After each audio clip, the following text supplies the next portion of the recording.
From the Ticats Audio Network, this is Ticats Today with Brayden Neville. Hello and welcome to another episode of Ticats Today here on the Ticats Audio Network for this Wednesday, June the 28th, 2023. Joining me on the show today is the king of the Chucks, TSN's Matthew Scianitti. Matthew, first question, how many pairs of Chucks do you own, and do Ticats fans dislike them that much? I don't think they dislike them that much, Brayden. Thanks for having me on. I think what they love to do is they love to use it as I have found over 10 years with anything in Hamilton. They use it as a platform for other chirps, other ways of getting at you. It's not just exclusive to me. Anyone who sits behind the visiting bench can tell you they have ammunition for anybody who walks by. Mine just happens to be my Converse.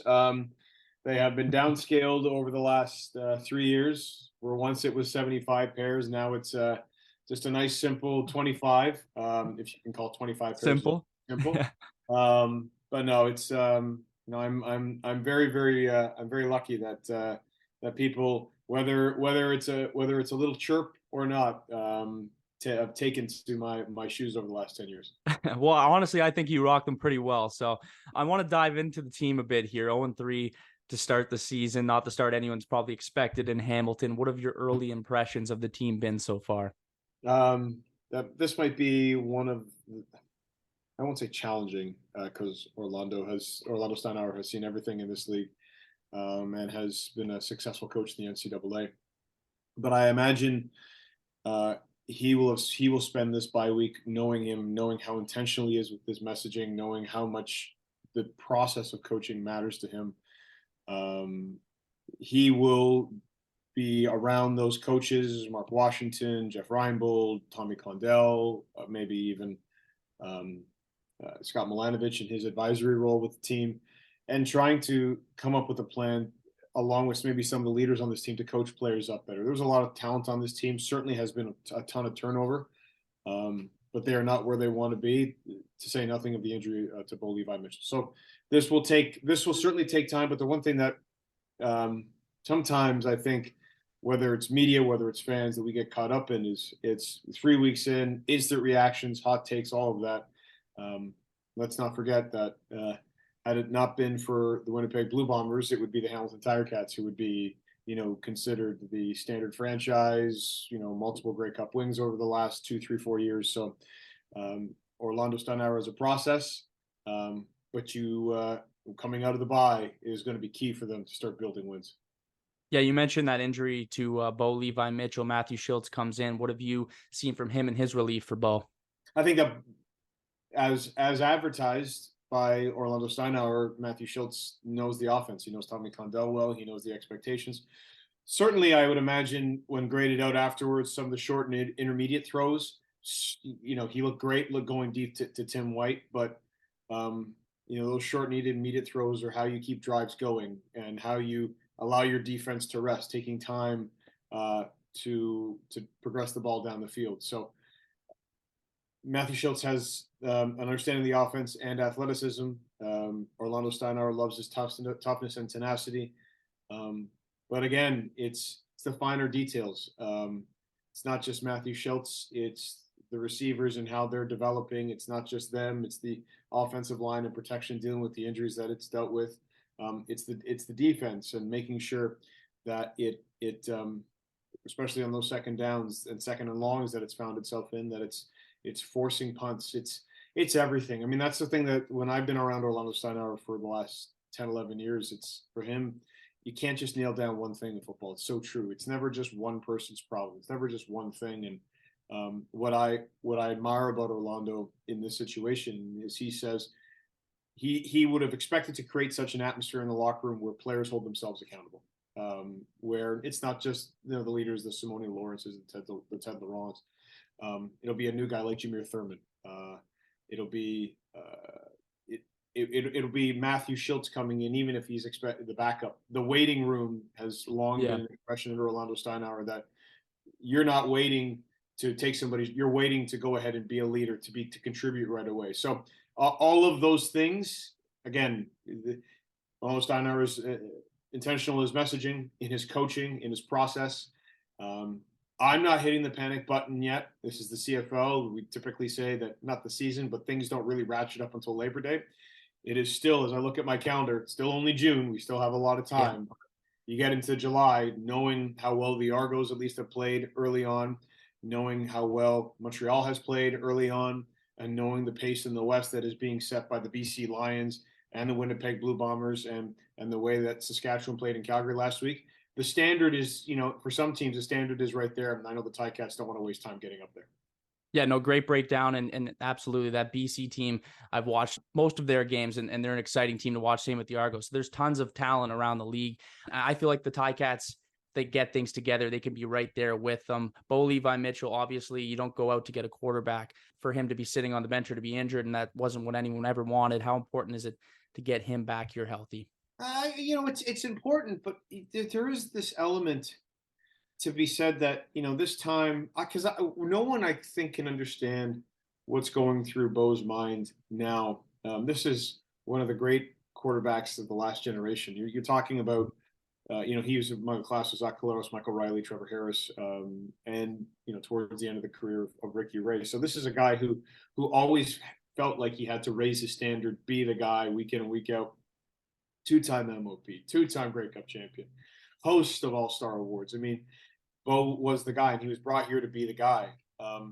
So with that being said, and the reputation he brings, this is still an offense that he's learning at 33 years old. I watched Ricky Ray do it with the Argos back in 2011 when he came from Edmonton after setting all those passing records and winning Grey Cups and basically being a carbon copy of Bo Levi Mitchell in terms of success coming over to the Toronto Argonauts, and watching him, even though, they won the Grey Cup, people forget that was a 99 team. Ricky Ray was injured and Jarius Jackson had to come in, and Trevor Harris played a little bit at the end against the Ticats, and so did Zach Collaros. So seasons are never straight lines. It's never, the 15-3 season, that historic season that Hamilton had a few years ago now, and of course didn't ultimately culminate in a Grey Cup, but even that wasn't a straight line. Like, success is how you adjust. Success is your process to get to the end point. And knowing Bo professionally as I have, and the working relationship I have with him, he is a student of the game, and I imagine he'll be taking this time to rehab, given the injuries that he's experienced over the last few years, but particularly to understand the nuances of this playbook, because Tommy Condell runs a creative offense, an exotic offense, likes to try different things, incorporate his quarterbacks, certainly over the last couple of years, has had multiple quarterbacks that he's used. So there's a lot that goes in just, beyond Bo wants to get healthy. He will take the time to learn, to process, to go through and break down what's happened over the last, his first two games, to come back and when he's healthy and he feels good, to contribute right away. Yeah, no, and I know Ticats fans, and myself included, are excited for that time for him to come back, but definitely important he doesn't rush it, because it's a long CFL season. Moving to the other side of the ball now, Mark Washington's group. What have you noticed about this defense so far?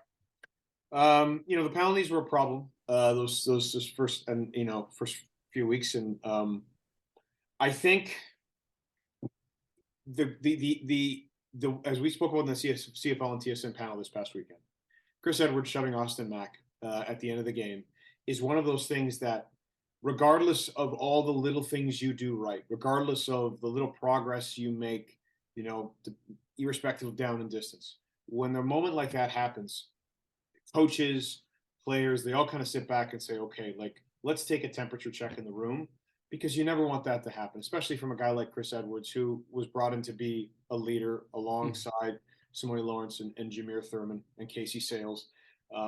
There are so many good footballers on this team. Sure, you can look at the secondary and maybe see just a little bit of CFL inexperience, but Mark Washington has, along with Orlando Steinauer, who are two premier defensive coaches in this league, I'm not worried about Ticats defense. I have watched it up close for over 10 years, and I have seen it go from certainly patchy to powerful to stalwart to angry to physical. I mean, I've seen every aspect of this Ticats defense, and this is what it means to be a Hamilton Tiger Cat. So Certainly, they will have to clean up those details, and I'm sure they will look at that Chris Edwards situation again as a teachable moment. But ultimately, this team will only succeed if its defense is playing with that traditional Ticat philosophy: rugged, hardworking, iron sharpens iron. Bring your heart. Like we've heard all of those things from Orlando Steinauer, but it's true. As good as I have seen them in certain plays, there are certainly the penalty issues and inconsistency that I know Mark Washington will want to clean up. Yeah, no, and penalties, it's been discussed throughout the room. It's been discussed in those post-game press conferences, have been an issue that the team's been addressing and trying to clean up. This week, we're on the bye week. Do you think this is good timing for the Ticats just to reset a bit here? Yeah, I mean, early on in the season, it's always good. But the other side of it can also be true where you want to keep going, you want to keep playing football because you want to correct the things you can correct. But this is a long season. It's only June, and this season doesn't end until the second week of November. So you have this time now to kind of look back and process. And although it sounds cliche, like this is film study. This is getting back into your playbook. This is watching film. This is guys holding, even though certainly we can look at the situation with Chris Edwards. I talked to him after the Argos game, and I talked to Jameer Thurman after the Argos game, and certainly asked Orlando Steinauer about those penalties. And the same, even though it was said in different ways, the same theme kept popping up, which is we trust the guys in the room to hold themselves accountable. Because if you're coming to Hamilton, you're coming to a culture where they're expecting you to have a sense of purpose enough not to need someone hanging over your head going, we're going to fine you if you commit this penalty, or this is the punishment if you commit that penalty. Like, guys are expected to coach themselves within the locker room, given the tools by the coaching staff. And I remember something Micah Johnson said last year, which is he felt in that locker room that you didn't want to let the coaches down, that the coaches gave the players so much responsibility and so many tools that you didn't want to let them down at the end. And that is true. I've heard it from so many guys who've come through that room over the last 10 years. Looking at this group now, I've heard from Dylan Wynn. I've heard certainly from Simone Lawrence time and again. So we'll see. I always stand back. You try to be objective as you can in this business. And I have a sit back and see approach, because I'm watching Chad Kelly play well and the Argos running game play well. And I'm watching Scianitti Evans and Montreal's defense play really well, and seeing the emergence of Austin Mack and Cody Fajardo trying to find himself again as a starting quarterback in a new situation. So, not to repeat myself, the standard is starting to be set in terms of what the expectations will be in the East. Hamilton certainly has time now to over the bye week to process things and to work to get better. But you got to go ahead. Only wins matter in this league, and at a certain point, you have to stop learning on the job and you have to start winning. We keep saying it's so early on in the season. I think the bye week comes at an excellent time, and I think Coach O, he mentioned that it's a perfect time for this bye week to come. The Ticats' next matchup, July 8th against the Red Blacks. Maybe just on what you can give me on what you've seen from this Red Blacks team in the first 2 weeks, or in their first 2 games. I will see a lot more of them. Sorry to interrupt. I will see a lot more of them this week when I go to Ottawa. They are a team not searching for answers, but just looking for that little bit of positivity, especially at home. They go into this week. Everyone has certainly watched the issues in Edmonton and the quarterback situation that they have had to deal with Kyle Loxley being let go, and they're bringing in another quarterback, and what's going on with Taylor Cornelius and the money they spent on Geno Lewis. But when I look at this matchup between the Elks and the Red Blacks, it doesn't ultimately come down to one team has to win, because there's certainly going to be a tie. We almost saw that in the Saskatchewan-Calgary game. But this comes down to what team at this point is going to have those guys who step up and make plays. I know it sounds cliche, but you look at both teams and what they've endured early on, and they're almost carbon copies of each other in two different divisions. They just haven't had the breaks, and they haven't had guys stepping up and making plays consistently. And when that happens, after a while, and it's a little different in Hamilton because of the success Orlando Steinauer has had and the consistent success that they've had over the last 4 or 5 years, In Edmonton, it hasn't been the same. In Ottawa, it hasn't been the same. And you always start with the coach, and then right after that, you look at the quarterback. So a lot of questions right now on Bob Dice, a lot of questions on their quarterback situation. When is Jeremiah Masoli going to get healthy? He certainly has been limited in practice. Maybe we'll find out a little bit more this week when they expect him to be back.